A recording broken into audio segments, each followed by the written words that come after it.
Hello and welcome to New Filmmakers Los Angeles in partnership with Movie Maker magazine. My name is Danny DeLillo and we're here at the Cambridge Los Angeles showroom in West Hollywood, and I'm here with Stephen Rutterford with his movie Backpage Ripper. Let's take a look at a clip.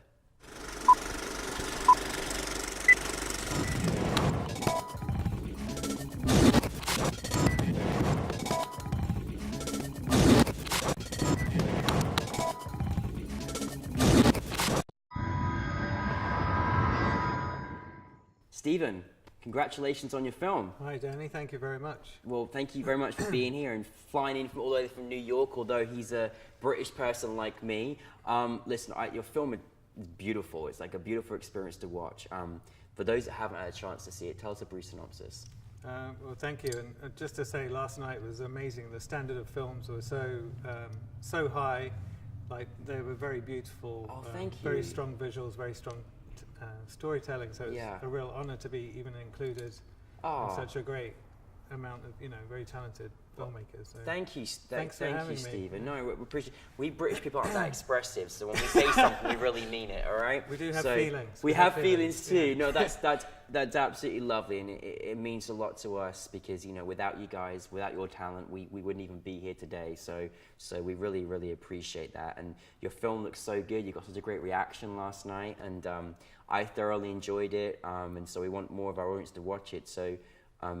If you got a brief synopsis you'd like to share, how would you describe Backpage Ripper? Backpage Ripper is a story about a girl who's immersed in a book, and when she gets to the last page, someone has cruelly removed the last page, and so she has to go on this journey to find out who the Backpage Ripper is. I mean, it's the greatest title ever, isn't it? I absolutely love it. But through that journey, I mean, it's just such a beautiful cinematic experience to watch. You're such an attentive filmmaker, and the colors and everything looks so beautiful. Where did the inspiration come for you in making the story? It's based on a true story, but wildly exaggerated. It came from a conversation with my friend John Burkhart quite a few years ago, actually, and we were kind of joking. I was telling him about a friend at work who, we used to like to prank people at the office a little bit, but sometimes he would take it a bit far, and he would tell me that he would torn the last page out of people's books, and they would come in the next day. Oh my goodness! They'd be on the tube or something reading, and they get to the last page, and it was oh gone. no, that's horrible! Oh my goodness! So, little cruel. I think I actually spoke to him last night, and he said that one of the books was Catch 22. Oh, so, that's funny. I won't mention his name, but it's Dave we're Shalhoub. finding you. You're Dave wanted. Shalhoub. Yeah. Oh, okay. Exclusive. All right. Okay. He'll be hounded Dave now. Shalhoub, you know who you are. He is the Backpage Ripper. So if you've ever lost a page, the last page of your book, Dave Shalhoub, probably. Okay. But he's immortalized on. Wow. On film. If you've seen David, please call 1-800 Crime Watchers. That's amazing. But I also love that you made this entire story from his pranks. I think that's absolutely brilliant.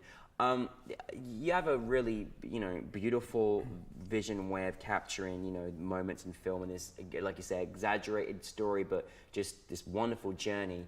Did you kind of know how you wanted this to go, how you wanted it to play out before you started? What kind of elements did you want to include to kind of get to where it went to? I think I was very specific. I had quite a strong image, and it kind of developed over a few years because I tried once or twice to get it going, and it wasn't until I had a very strong kind of voice. I feel like I have a very strong aesthetic, very specific aesthetic.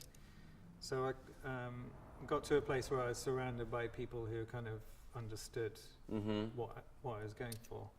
But I kind of, I'm not the best writer, but I have ideas for stuff, so I kind of drew this thing out. So it was kind of like a comic book. So I just draw lots and lots of squares and kind of like assemble the story visually so I could see how it looked. Yeah. And kind of put it together like that. Well, I mean, it was a very visual experience, and you follow through on this journey, which doesn't surprise me.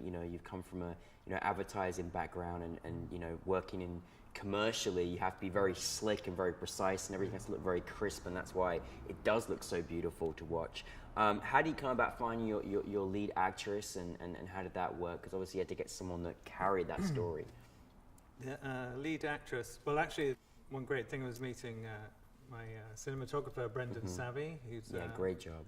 super young photographer, videographer, and he has very similar taste to me, and we kind of like bonded over this thing, and that was kind of like a great opportunity to kind of like visualize everything and find the setting. And kind of my brief when I was looking for an actress was kind of a girl with a dragon tattoo kind of vibe, someone who's a bit edgy, because I wanted to play around with sort of character stereotypes in the film, and have like a strong female lead who would chase after the bad guy, and not the other way around. So she's not this damsel in distress, she's kind of this badass chick. She was like, great.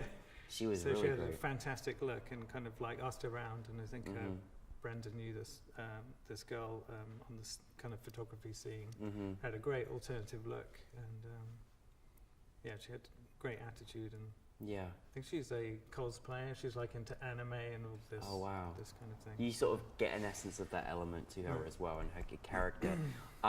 You know, it's actually interesting you say that your videographer was also a photographer as well, because it was almost like it was just everything was like a beautiful moment, photo moment in time. It was carried through the moving image element, but it was it was really beautiful. What would you say, in looking back on the project, what would you say was your biggest challenge that you had? Biggest challenge, so I thought of the second one. Probably the biggest one is a lot of sort of physical running around, which is great for the monster. The monster was actually played by Anwar Jackson, who was my personal trainer.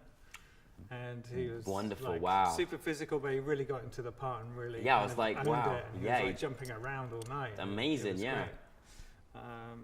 But Marion St. Jean, she was not as physical, so we were kind of running around, and I think she found it very hard to, after like maybe a few minutes. Oh, we had like the rest of the evening, so there was a lot of cheating. At one point I had to like wear the monster suit myself and go back and get some B-roll and do a lot of back and forth that way. So you got in there on the action as well, so I hope you gave some credit. Well, I mean, again, it's especially in independent filmmaking, there's certain challenges that you have, and you may have to reshoot something or do something again, and sometimes you're playing around on set. You don't know how long it's going to take to capture that one shot. So it's good that you had a crew and people all stepped in. Well, you gave us the most wonderful introduction in this interview about thanking them with us, and we always say we couldn't do it without you. What is that feeling like to have your film at NewFilmmakers LA, to have it in front of an audience, see your baby out there, and just being made? What is that feeling like? Yeah, it was a real honor. Like I said, it was amongst really good filmmakers, so it was, pretty chuffed to be amongst them. I always find that it's great when you say amongst other filmmakers, because obviously that includes yourself too, and it's nice to see the different dynamic of what everybody has to offer. And I think one thing I love is that you certainly have a stamp on at least a great style, what was enjoyable to watch as well, which I thought was really wonderful. You create all of these projects that you do, and you created this project, and you do music videos, and a lot of the time you have to do it during the evening, because you've also working very hard for advertising, because that's your background. Obviously that means a lot to you, and it kind of shows in your work as well that you've come from an element of advertising, because your work is so crisp and wonderful to watch in the commercial world that you work in within advertising. So who is it, the people that you work for, and do they have an influence on what you do? We have an agency. I'm a partner at the Brooklyn Brothers in New York. The Brooklyn Brothers, I know you guys. Oh, yeah? Oh, interesting. And we make content for brands, but the last couple of years we've sort of been concentrating on doing our own kind of in-house production. Yeah. Kind of focusing on being able to be kind of stealth and savvy on the production side.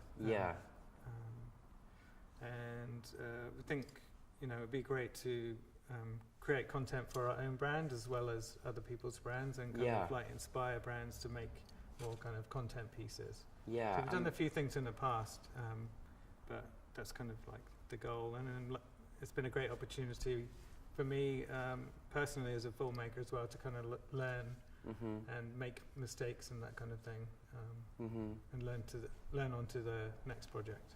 And it's such an interesting because, English. yeah, no, that was great. It's so interesting because there's so many more crossovers now with the filmmaking and brands and how they kind of connect together, and it's ever changing, and it's like you've got to keep up with it all the time. So, no, it's fantastic. And so, where can we find out about you guys? It's the brooklynbrothers.com. Excellent. Well, Yeah, if you can.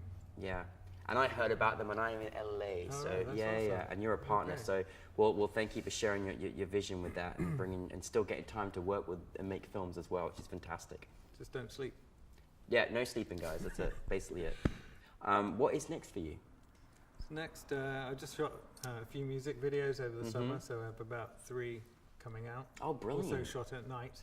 Oh wow, you love the nighttime, yeah. The nighttime. It's the only time I get to do it. But, Good to do it, yeah. yeah. So you do that? Oh my Nice God, you meeting do that amongst everything else. That's incredible. You know, for you as a filmmaker, and certainly, you know, in this world, is there a piece of advice that you've had, or something you've learned from this particular project, or something you'd like to share with any other filmmakers out there? My biggest advice would be to be persistent, because this took quite a few years to come around, but you have to keep going back at it. Yeah. And keep plugging away and nagging people, Yeah. and just keep it front of mind kind of thing, or Yeah. in the back of your mind, and just keep coming back to it over time. Yeah, that's really important. You actually shared that with our filmmakers last night, and I thought, you know, there's so many filmmakers and people out there that have an idea. It may be sitting on their desk, it may be went under their bed, like, you know, and there's an idea, and again, it's taking that idea and putting that up, and then all of a sudden it's in front of an audience, and, you know, keep nagging at it. We love to nag in the UK, we're naggers. You know, be persistent is the most important thing. So, well, Stephen, thank you for coming from New York City, the beautiful city, and being with us here today, and congratulations on your film, and we're looking forward to seeing much more of your work, so thank you. Thank you very Appreciate much. it. Thank you very much.